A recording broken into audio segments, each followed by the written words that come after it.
यात्रा हो गई। हमने मीडिया अड्डा से आपके ज़िम्मेदार थे बात की और फिर वहाँ से हम किठौर गए।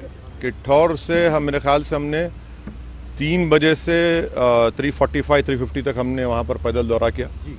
फिर हमारे नुमान रोफिल साहब के घर में हम गए, वहाँ पर थोड़ा बहुत लंच का चाय का इंतज़ाम था, करके नमाज़ पढ़े और वहाँ दिल्ली आने के लिए जब हम इस पिलखुवा के पास जो टोल गेट है वहाँ पर हम पहुँचे, हमारे साथ 4 गाड़ियाँ थी।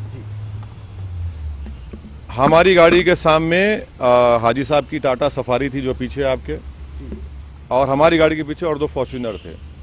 तो जैसा हम टोल गेट के करीब गाड़ी स्लो हो जाती है, बैरिकेड होता है, तो एक बड़ी धाम से आवाज़ आई। तो हम बोले क्या हुआ? फिर दूसरी आवाज़ आई। तो हमारे साथ जो गाड़ी में हमारे दोस्त गाड़ी चला रहे थे यामीन खान, बोले भाई हमला हो रहा। तो हमारी गाड़ी से उन्होंने बड़ी क्विक थिंकिंग से इस गाड़ी को पुश किया, ये सफारी को, और वहाँ से निकले। फिर और एक आवाज़ आई, जब निकल रहे थे एक और आवाज़ आई। तो मेरे ख्याल से 3 से 4 राउंड की फायरिंग हुई। हमारी गाड़ी के लेफ़्ट साइड के ऊपर 2 होल्स के निशान है, एक गोली शायद, और एक निशान है लेफ़्ट साइड मडगार्ड के ऊपर। हम जब गाड़ी से आगे बढ़े तो क्योंकि हमारी गाड़ी से गाड़ी को हमने पुश किया, मारा, राइट साइड का टायर पंक्चर हो गया। फिर वहाँ एक फ्लाईओवर है, वहाँ पर गाड़ी रोककर हम इस गाड़ी में बैठ गए और दिल्ली को आगे, क्योंकि हमको लगा कि रेकी कर रहे थे, फॉलो कर रहे थे हमको। हमारे जब ये हमला हो रहा था, हमारे पीछे जो फॉर्च्यूनर थी जिसमें हमारे एक्स मेयर माजिद थे, उसके ड्राइवर ने एक शूटर पर गाड़ी चढ़ा दी एक ऊपर। जो रेड हुडी पहना था, 2 लोग थे, रेड हुडी पहना था, एक वाइट जैकेट। तो जो रेड हुडी पहना हुआ था उसके ऊपर गाड़ी चलाई, उसके पैर पर चलाई, वो गिरा। तो जो वाइट जैकेट पहना था वो उल्टा उन 2 फॉर्च्यूनर पर गोली चलाया। तो अब हमारी थोड़ी देर पहले एडिशनल एसपी वहाँ से जो हैं जिम्मेदार, उनसे बात की। उन्होंने कहा कि हाँ सर, आर्म्स जो इस्तेमाल है वो भी मिला, हथियार भी मिला, और एक शूटर पकड़ा भी गया। तो हमारी इलेक्शन कमीशन ऑफ इंडिया से ये गुजारिश है कि इसकी इंडिपेंडेंट जांच करवाई जाए, और ये कौन है लोग, किसका दिमाग है इसके पीछे, और आखिर क्यों ये हमला हुआ, किसने ये कॉन्स्पिरेसी की, ये जानना बेहद ज़रूरी है। सुनिए, और हम स्टेट गवर्नमेंट और मोदी गवर्नमेंट दोनों से ये कह रहे हैं कि ये इनकी जिम्मेदारी है कि वो इंडिपेंडेंट जांच करवाएं, और इसके पीछे दिमाग किसका है। आखिर ऐसे कैसे हो सकता है कि टोल गेट के ऊपर ये लोग 4-4 राउंड फायरिंग एक सिटिंग एमपी के ऊपर करते हैं। हम तो अल्हम्दुलिल्लाह कुछ नहीं हुआ, हमको खैरियत से हैं, मगर अल्लाह बचाना जब चाहता है तो कोई कुछ नहीं कर सकता।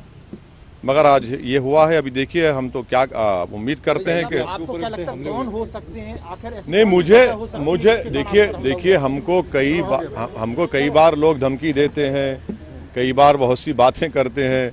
प्रयागराज में जो धर्म संसद हुआ वहाँ पर भी हम पर काफ़ी गालियाँ दी गई, और फिर हमारे घर पर अभी हम कई मरतबा हमला हुआ। तो अब ये सरकार का काम है कि इंडिपेंडेंट जांच करवाएं और इसका सही तरीके इनको पकड़ा जाए।